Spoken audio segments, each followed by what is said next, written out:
rapport, vous êtes revenu en Europe, la tête et les pieds en Europe, cette semaine. Oui, moi je suis revenu en Europe cette semaine, contrairement à l'Union, au Royaume-Uni, parce que l'avenir de l'Union Européenne a basculé. Oui, dans la nuit de jeudi à vendredi, la nouvelle est tombée. Le Royaume-Uni va quitter l'UE. C'est un jeu de redis noir, Black Friday, je sais pas comment on dit jeu de redis en anglais. Le peuple anglais a copié son équipe de foot dans ce qu'ils savent faire de mieux, quitter les grands rassemblements internationaux avant tout le monde. La planète est sous le choc. Le président de l'UE, Donald Tusk, a annoncé que ça signifiait le début de la fin de l'UE, mais aussi de la civilisation européenne. Je crois qu'il a mélangé ses notes avec le scénario des prochains Avengers. Mais tout le monde ne parle que de ça depuis vendredi, on chie du Brexit par tous les trous, et ça tombe bien parce que Brexit, on dirait le nom de céréales qui ont beaucoup trop de fibres. Vous avez vu les répartitions de votes par tranche d'âge, les jeunes ont voté pour rester, les personnes âgées pour sortir, sauf que c'est une fois de plus les seniors qui sont déplacés en nombre pour voter. Pourtant, c'est eux qui devraient avoir le plus de difficultés à se déplacer. Et avoir les chiffres d'audience de cette émission, ils galèrent même pour atteindre la radio et changer de station après la fin de Monsieur Jardinier et Travelling pour écouter le culte sur Espace 2. Donc c'est dire.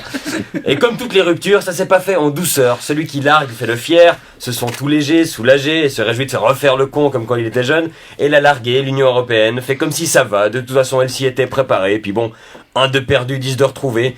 Même si là, les retrouvés, c'est l'Albanie ou l'Islande, y a pas de quoi rendre ton ex jaloux. Et comme dans toute rupture, assez rapidement, ça fait mal aux bourses.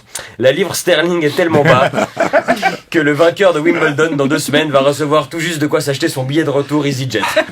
Alors les Suisses, on pourrait leur expliquer ce que ça fait d'être en dehors de l'Europe aux Britanniques, mais en fait, on est quasi plus dans l'Europe qu'ils ne l'ont jamais été. Eux, ils avaient pas l'euro non plus, ils étaient même pas dans Schengen, ils avaient des exceptions pour les 3/4 des règles. Brexit, ils ont juste enlevé le dernier petit bout. C'est pas un séisme politique, c'est une circoncision.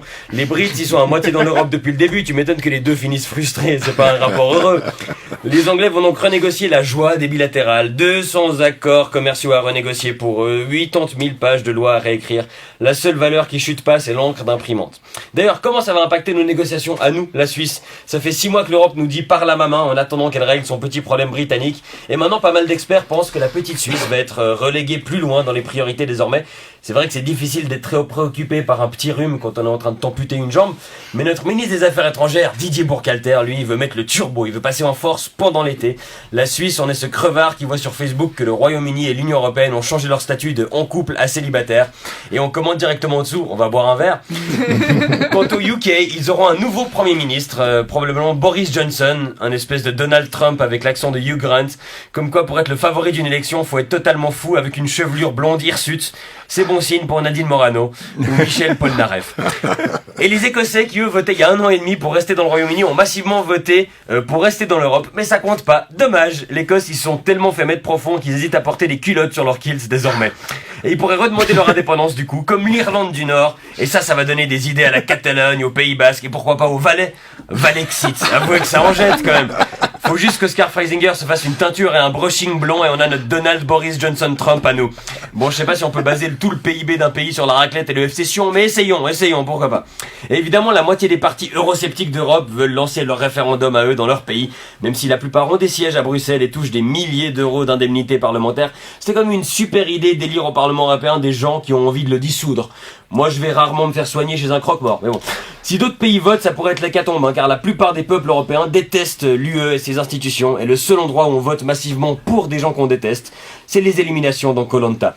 Il faut se l'avouer, cette Europe-là, c'est comme Brigitte Bardot. Ça fait bien longtemps qu'elle ne fait plus rêver personne. Il est bien loin le projet d'un continent uni, solidaire et pacifique. On nous a vendu la solidarité, la paix, l'unité. On se retrouve avec des directives sur la courbure idéale des bananes. Ils ont réussi l'exploit de créer une Europe ultra-libérale et surréglementée à la fois. Vous voulez cumuler tous les inconvénients de la mondialisation et de la bureaucratie, alors faites appel à un de nos 500 spécialistes au Parlement européen. Je sais que d'uniformiser toutes les lois de tous ces pays, c'est pas simple, mais à force de décortiquer chaque virgule et de tenter de réglementer le moindre centimètre carré de nos vies, il n'y a plus une seule mouche à Bruxelles qui n'a pas mal au cul. L'Union européenne a des défauts, bien sûr, certains sont très visibles. Mais comme une ex, n'attendons pas qu'elle disparaisse pour se rendre compte qu'elle avait beaucoup de qualités. Est-ce vraiment un hasard si l'eurosceptisme vit son heure de gloire alors qu'il reste de moins en moins de gens assez vieux pour se souvenir à quoi ressemble une Europe qui n'est pas unie et en paix? Et même eux, ils votent contre, visiblement. Car cette Europe des lobbies, du secret des affaires, de Monsanto, de Jean-Claude Juncker, l'ex-chantre de l'optimisation et de la fraude fiscale qui est devenu gendarme en chef, même Cahuzac, il l'applaudit.